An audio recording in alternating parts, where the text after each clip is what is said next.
सभी साथियों को नमस्कार। आज का जो अपना ये सेशन है बहुत महत्वपूर्ण है, क्योंकि हम में से अधिकांश लोग बागवानी फसलों से जुड़े हुए हैं, या भविष्य में जिनको अपना फल बगीचा या ऑर्चर्ड, फ्रूट ऑर्चर्ड लगाना है।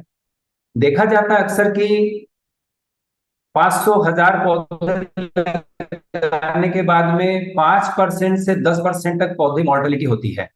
मॉर्टेलिटी के बहुत से कारण होते हैं। कुछ तो ऐसा रहता है कि हमने अगर असमय लगाया, जैसे मान लीजिए कि हमने अप्रैल मई की गर्मी में पौधा लगा दिया, तो आप कुछ भी करिए पौधा मरेगा, क्योंकि वो सही समय नहीं है प्लांटेशन का। लेकिन कई बार देखा गया कि बहुत अनुकूल समय, अगस्त से लेकर और जो नवंबर तक का समय है, ऐसे समय में भी पौधा लगाने के बाद में 5%, 10%, 15%, 25% तक मॉर्टेलिटी आती है। मैंने पिछले कई सालों के अभ्यास के बाद में और कुछ कुछ बातें ऐसी, और मैंने अपने सारे जो भी और साथी है उनसे करवाई है। और करवाने के बाद ये निष्कर्ष निकला कि हम अगर 5,000 पौधे लगा रहे हैं तो 5,000 पौधों को भी हम जिंदा रख सकते हैं। दो चार पांच पौधे जो कि कोई परसेंटेज में नहीं आते, वो कई बार पौधा ट्रेवल के अंदर में घायल हो गया, जख्मी हो गया है, जानवरों ने पैर रख दिया है, इस तरह के कारण से मोर्टेलिटी आ सकती है। अदरवाइज पौधे बिल्कुल भी मरेंगे नहीं, और 100% पौधे स्वस्थ रहेंगे। दो भागों में आज हम इस सेशन को लेंगे। पार्ट वन, पौधा जमीन में लगाने के पहले क्या करना। पार्ट टू, जमीन में लग गया पौधा उसके बाद क्या करना। तो पार्ट वन के अंदर में सबसे पहले, जिस खेत के अंदर, जिस जमीन के अंदर आपको पौधा रोपण करना है, उसकी सॉइल टेस्टिंग होनी बहुत आवश्यक है। ये बहुत महत्वपूर्ण प्रश्न है। अक्सर लोग ये गलती करते हैं कि जमीन ले ली और पेड़ लगा दिया। भाई जमीन है, पेड़ लगा दिया तो पेड़ तो लगेगा ही, आसपास इतने लगे हुए हैं नहीं। जब भी आप कोई जमीन खरीदें, सबसे पहले उस जमीन की सॉइल टेस्टिंग कराएं। उसका जो तरीका है वो हम बाद में, अगर जिनको जिनको नहीं पता तो वो बाद में कांटेक्ट करके पूछ लेंगे।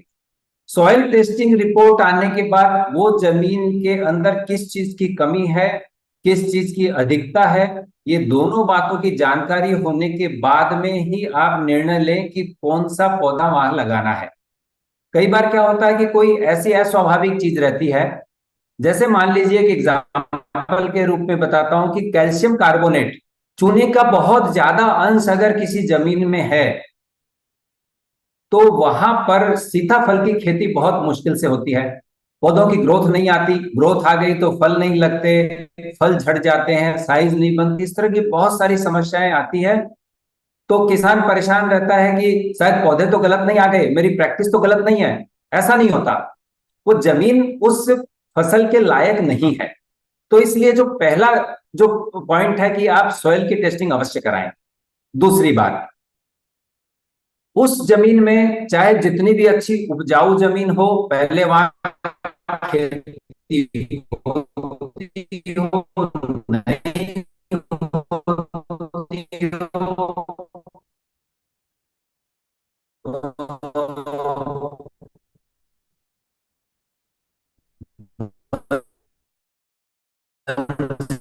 जमीन हो, पड़ी हुई जमीन हो, ट्रैक्टर से और उसको और कल्टीवेट कर दें। कल्टीवेट करने के बाद में ढैंचा, बोरू, सनई, सनई यानी जिसको हम और जूट कहते हैं, ये इस तरह के बीज लें। इसके साथ में सभी प्रकार के तिलहन, जितने भी तेल वर्गीय जो फसलें हैं, तिल है, सरसों है, उसके बाद में राई, राई और सरसों पीली और काली अलग अलग होती है, सनफ्लावर है, इस प्रकार के जितने भी सीड है, जो तिल, जो तेल जिनसे निकलता है, उस प्रकार के 2-3 किलो बीज लें। जितने भी दलहन है, मूंग है, मोठ है, चना है, इस तरह के ले लें 2-3 किलो। और उसके साथ में 20 किलो कम से कम धैंचा या बोरू के बीज ले लें, और 1 एकड़ में उसको डाल दें।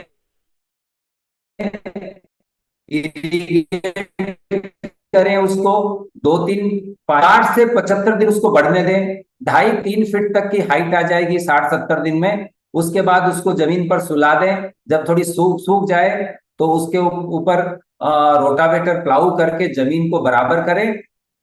इससे क्या होगा कि ग्रीन मैन्योरिंग करने से आपके वहां का जो वीड है, जो 10 साल 20 साल 25 साल से वहां पर जड़ जमा के बैठा है, वो वीड खत्म हो जाएगा।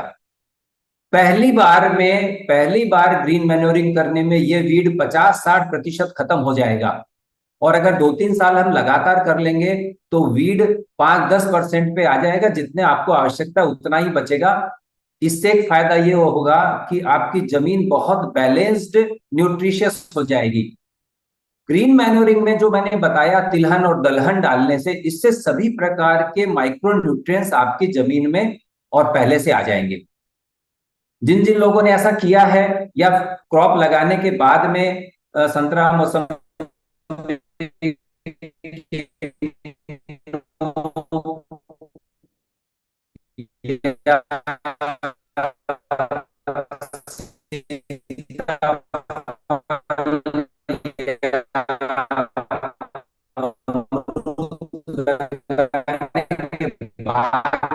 जिन्होंने बीच बीच में डाल के, और बेड जमीन तो बहुत ऊंची है। कितनी भी जमीन ऊंची हो, वो ऊंची जमीन कहीं ना कहीं पर डिप्रेशन रहता है। तो बारिश के अंदर में आपने तो लगा दी फसल, और तेज बारिश हो गई, पानी भर गया, और पता चला कि जिस एरिया में पानी भरा था वहां के सारे पौधे मर गए। तो क्या करना, आप बेड बनाइए। बेड बनाते समय दिशा का ध्यान बहुत रखना जरूरी है। कुछ लोग कहते हैं कि कोई फर्क नहीं पड़ता, पूरब पश्चिम लगाओ उत्तर दक्षिण लगाओ। नहीं, सूरज हमारा पूरब से पश्चिम की तरफ चलता है।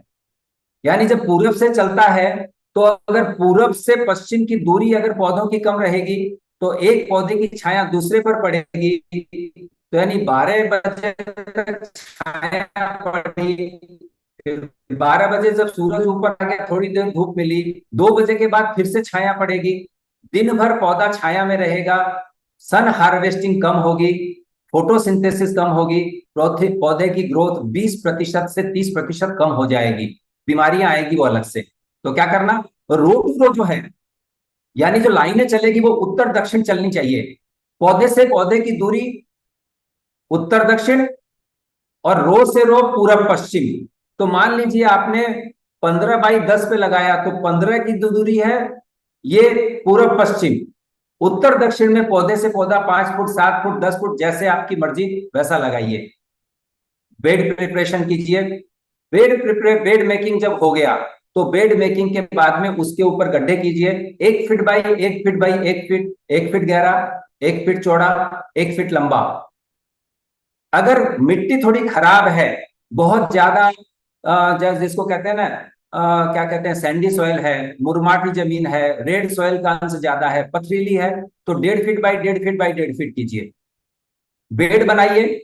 बेड बनाने के बाद में उसके अंदर में कम से कम 5 किलो, नहीं तो 10 किलो आप वर्मी कंपोस्ट हो या काउडंग कंपोस्ट हो या किसी भी प्रकार की कंपोस्ट लीजिए। उसको गड्ढे की मिट्टी से 50%, यानी अगर आपने 5 किलो खाद ली है तो 5 किलो गड्ढे की मिट्टी को वहीं डालकर मिलाइए, उससे पूरा गड्ढा भर दीजिए। उसके साथ में 2-3 चीजें जो मिलाने बहुत आवश्यक है। कई लोग सोचते हैं क्या कि अभी आज तो पौधा लगा देता हूं ना, बाद में डाल देंगे। ऐसा नहीं करें।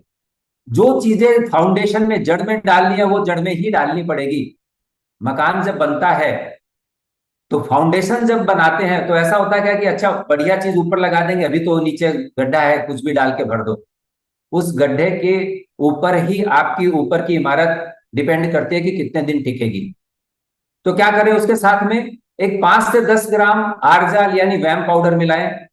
10 ग्राम के आप आसपास उसमें निमेटिकर्ब यानी निमेटोड से लड़ने के लिए जो और प्रोडक्ट है वो मिला दीजिए उसमें। एक 250 ग्राम के आसपास आप प्रोम मिला सकते हैं, प्रोम नहीं तो एसएसपी मिला सकते हैं।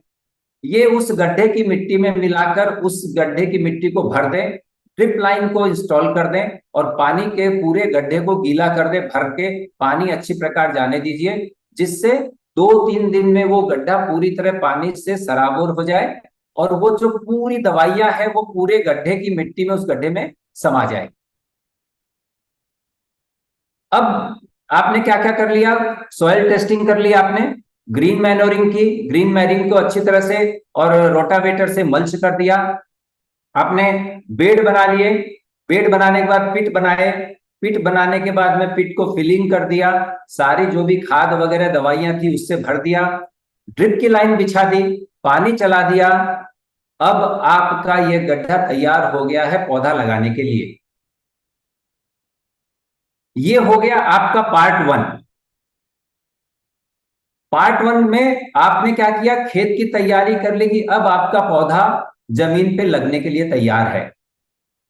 ये इतनी सारी तैयारियां करने के बाद अगर पौधा जमीन में लगता है, तो जो सब्जेक्ट आज हम जिस पर चर्चा कर रहे हैं कि 100% पौधे जिंदे रहेंगे, एक भी पौधा मरेगा नहीं। तो ये जो मैंने और 5-6 बातें जो बताई सिलसिलेवार, इनको आप नोट कर लीजिए, ध्यान में रखिए। आशा करता हूं कि हमारा ये वीडियो आपको पसंद आया होगा। इसको लाइक, कमेंट और शेयर करें। बेल आइकॉन दबाकर सब्सक्राइब करें। धन्यवाद।